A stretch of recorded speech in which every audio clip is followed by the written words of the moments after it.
Sir mood of AP అని చెప్పి మరొక కొత్త సర్వే.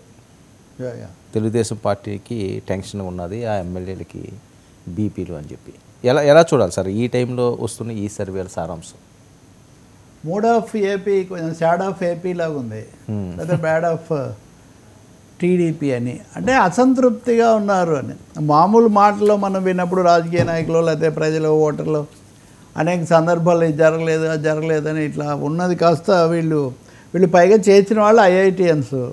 ఇప్పుడు ఐఐటిఎన్స్ అనుకూలంగా ఉంది లేకపోతే వాళ్ళ సమర్థత చాలా బాగుంది, విజన్ బాగుందంటే మనం చాలా సంతోషంగా చూసినట్టే దీన్ని కూడా మనం తీసుకోవాల్సి ఉంటుంది. ఇంకా ఇతర వివరాల తర్వాత ఏమన్నా వస్తే తప్ప వీళ్ళు అనేక అంశాలు తీసుకొని సర్వే చేసిన తర్వాత మెజారిటీ అసంతృప్తిగా ఉన్నారు. వ్యతిరేకంగా ఉన్న వాళ్ళు కూడా చాలా ఉన్నారు, అసంతృప్తిగా ఉన్నవాళ్ళు ఎక్కువగా ఉన్నారు అని చెప్తున్నటువంటిది తప్పకుండా ఒక బీపీ వచ్చేటటువంటి విషయమే కదా, టెన్షన్ వచ్చేటటువంటిదే. ఇంకొకటి మ్యాచ్ చేసుకొని చూసుకుంటారు కదా, ఇప్పుడు మీలాంటి మీడియా మిత్రుల పుణ్యాన మొన్ననే చంద్రబాబు నాయుడు నా మంత్రుల మీద తీవ్రమైన అసంతృప్తిగా ఉంది, చాలామంది మీరు క్షేత్రస్థాయికి పోవడం లేదు, మేము నివేదికలు తెప్పించుకుంటున్నాం, మీరు అందరు మాజీలు అయిపోతారు సరిగ్గా చేయకపోతే ఆయన వార్నింగ్స్ ఇస్తున్నాడు. ఆయన వార్నింగ్ అది చంద్రబాబు సీఎం వార్నింగ్ అయితే ఇది సర్వేల వార్నింగ్ లాగా ఇది కనిపిస్తుంది. తప్పనిసరిగా అసంతృప్తి అనేది చాలా ప్రబలంగా ఉంది అనేది మనకు ఈ సర్వేలో తెలుస్తుంది. మీరు చూస్తే వీళ్ళు పెట్టారు red zone, orange zone, green zone అని. సో ఈ రెడ్ జోను ఆరెంజ్ జోన్ చాలా ఎక్కువగా ఉంది గ్రీన్ జోన్ కంటే కనుక చూస్తే. మీరు రెడ్ జోన్లో చూస్తే తెలుగుదేశం వాళ్ళు 54 మంది, జనసేన వాళ్ళు 15 మంది, బీజేపీ వాళ్ళు 4. వీళ్ళు అసలు పూర్తి రెడ్ జోన్, వీళ్ళ మీద anti incumbency 54, Janasena 14, BJP 4. So జనసేనది మళ్ళీ మనం విడిగా అంటే జనసేన మీద చాలా ఎక్కువగా ఉంది. రెండోది ఆరెంజ్ జోన్, ఇది అసంతృప్తి. ఈ అసంతృప్తి తెలుగుదేశం వాళ్ళ మీద 22, జనసేన మీద 3, బీజేపీ మీద 1, ఇది అసంతృప్తి. సో ఈ రెండు కలిపి చూస్తే కనుక తెలుగుదేశంలో సంతృప్తిగా ఉన్నవాళ్ళు సగం కంటే తక్కువ మంది ఉన్నారు, వాళ్ళకున్న 134లో. ఈ విధంగా మనం చెప్పాలంటే మెజారిటీ అసంతృప్తిగా ఉన్నారు. ఆ మెజారిటీ అసంతృప్తిలో కూడా మెజారిటీ వ్యతిరేకంగా ఉన్నారు. ఇది మళ్ళీ మనం పార్లమెంట్ సీట్లకు తీసుకుంటే అక్కడ కూడా 13 మంది ఎంపీల మీద అసంతృప్తి, వ్యతిరేకత, యాంటీ ఇన్కంబెన్సీ అండ్ డిస్కంటెంట్ 13 మంది ఎంపీల మీద, కూటమి ఎంపీల మీద. అదొక విధంగా మోడీ కూడా 25లో 10 మంది మీద యాంటీ మినిస్టర్స్, ఎంపీస్ కూడా అదే పరిస్థితి. కాబట్టి మొత్తం మీద చూస్తే అసంతృప్తి అన్నది ఇక్కడ ఒక ప్రధానమైన అంశంగా ఉంది. ఈ అసంతృప్తిని కూడా ఏమీ వాళ్ళు అస్పష్టంగా పెట్టలే. ఏ అంశాల మీద అసంతృప్తి అంటే ఖచ్చితంగా ప్రజల్లో మాట్లాడుకుంటున్నప్పుడు ఏ వర్గాల్లో ఏ అంశాల మీద అసంతృప్తి ఎక్కువగా ఉందో అదే ఇక్కడ కూడా రిఫ్లెక్ట్ అవుతుంది. ముఖ్యంగా నిరుద్యోగుల్లో అసంతృప్తి చాలా ఎక్కువగా ఉంది. ఇది అందరికీ తెలుసు. ఉపాధి కల్పన కానీ నిరుద్యోగ భృతి ఇవ్వడంలో కానీ 56% మంది యువత మేము అసంతృప్తిగా ఉన్నామని చెప్తున్నారు.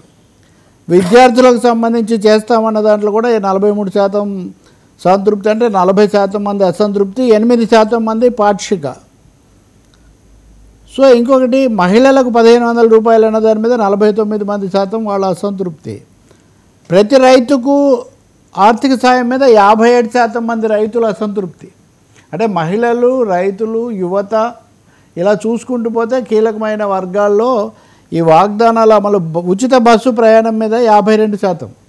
అంటే చాలా ఆలస్యంగా మొన్న ప్రకటించారు, అది కూడా పల్లె వెలుగుకు మాత్రమే పరిమితం అనగానే ఇవన్నీ కూడా పాక్షికమైన ఆలస్యంగా అమలు చేయడమే కాకుండా పాక్షికంగా అమలు చేస్తున్నారు. అప్పుడేమో చాలా ఊరించారు అన్నటువంటి అంశాన్ని చాలా బలంగా వాళ్ళు తమ రీజనింగ్లో కూడా వాళ్ళు చెప్తున్నారు. సో తప్పకుండా ఇది డేంజర్ బెల్స్ కింద లెక్క తెలుగుదేశం పార్టీకి. అంటే ఒకసారి గెలిచిన తర్వాత మా మెజారిటీ ఎక్కడికి పోతుందని వాళ్ళు భావించవచ్చు, కానీ అదేదో హాయిగా సంతోషంగా సంతృప్తిగా పాలించి మళ్ళీ రావటం అన్న ఆలోచన కాకుండా ఒక ఎదురుగాలి తీవ్ర స్థాయిలోనే ఉంది అన్న విషయం ఇక్కడ కనిపిస్తుంది. అసలు వీటన్నిటి మీద కూడా చూశారు. ఉదాహరణకు మీరు మొత్తం మీద గత ప్రభుత్వం ప్రస్తుత ప్రభుత్వం ఏంటని ఒకటొకటి వీళ్ళు పోల్చి చూసినప్పుడు వాళ్ళు అసంతృప్తి వెళ్ళిపుచ్చుతున్నారు. రాజకీయ అంశాలు కూడా వీళ్ళు చూశారు. ప్రజలు అంతా ఈ సర్వేలో కొంచెం ఒక మంచి లక్షణం అంటే ఉదాహరణకు వాక్ స్వాతంత్రం బాగుంది ఈ ప్రభుత్వంలో అన్నవాళ్ళు 40% ఉంటే బాగాలేదు అన్నవాళ్ళు కూడా 40% మంది ఉన్నారు. ఉదాహరణకు ఇలాంటి అంశాలు క్లిష్టమైన అంశాల మీద వాళ్ళు డివైడెడ్గానే ఉన్నారు. కానీ అదే మాజీ ముఖ్యమంత్రి జగన్ వివిధ ప్రాంతాల్లో పర్యటనకు వెళ్తున్నప్పుడు రకరకాల ఆంక్షలు విధించడం సహేతుకమైన అంటే 47% మంది సహేతుకం కాదు అంటున్నారు, 43% మంది పెట్టాల్సిందే అంటున్నారు, 10% మంది తెలియదు అని చెప్తున్నారు. కాబట్టి ఇక్కడ కూడా మనం అలా చూస్తే పౌర హక్కుల తీరు ఇప్పుడు ఏం బాగాలేదనే వాళ్ళు 62% మంది, వివిధ సంఘాల తీరు ఇవన్నీ ఇట్లా చూస్తే కనుక చాలా స్పష్టంగా అసంతృప్తి అన్నది కనిపిస్తుంది. అదే కొన్ని విషయాల్లో ఉంది, పంచాయతీలు ఉంది, పంచాయతీలకు నిధులు మంజూరు అవి ఇవి లేవని గతంలో ఉన్నప్పుడు. ఇప్పుడు చూస్తే ఈ సర్వేలో ప్రస్తుత ప్రభుత్వంలో బాగుందని 40% మంది చెప్తున్నారు పంచాయతీలకు సంబంధించి. అంటే ఇవన్నీ నేను ఎందుకు చెప్తున్నానంటే కొంచెం ఇందులో సహేతుకత కొంచెం క్షేత్రస్థాయిలో మనం వింటున్న దానికి కొంచెం దగ్గరగా ఉంటామని.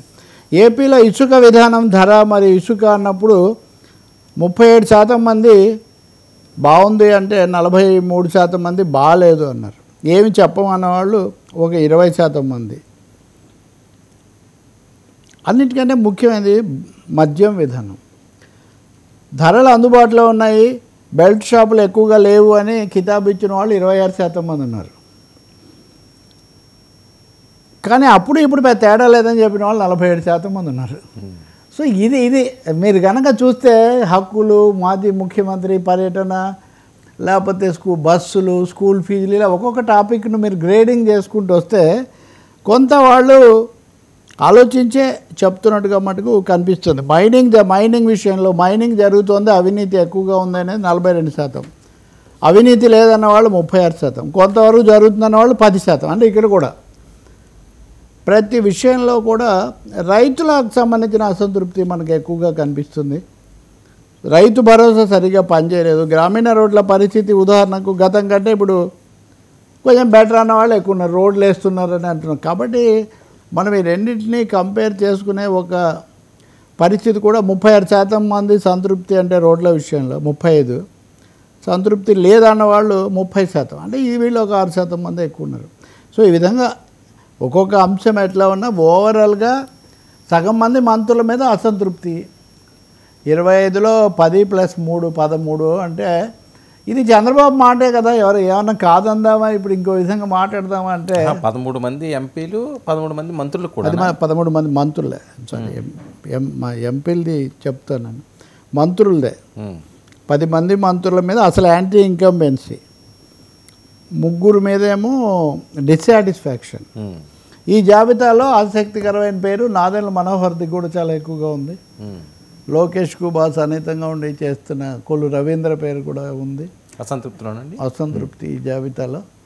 కాబట్టి ఇప్పుడు మీడియాలో మనకు వచ్చేది దీనికిను కిందకెళ్ళి చేల్చుకున్నప్పటికీ తేడా ఒకటి ఉంటుంది అనిపిస్తుంది.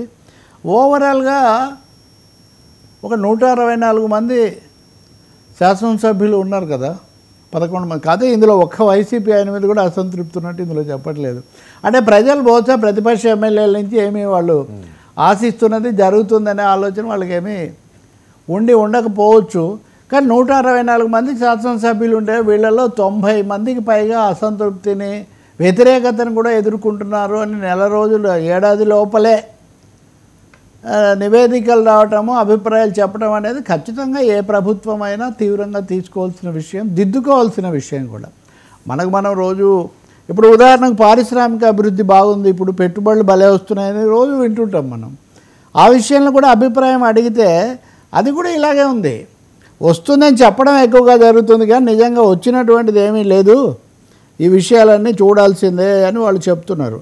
అంటే పై ప్రచారాలకు తేలిగ్గా సంతృప్తి చెందడం లేదేమో వీళ్ళు, ప్రజలు కూడా కొంత క్రిటికల్గానే చూస్తున్నారు అనే అభిప్రాయం మనకు కలుగుతుంది ఖచ్చితంగా.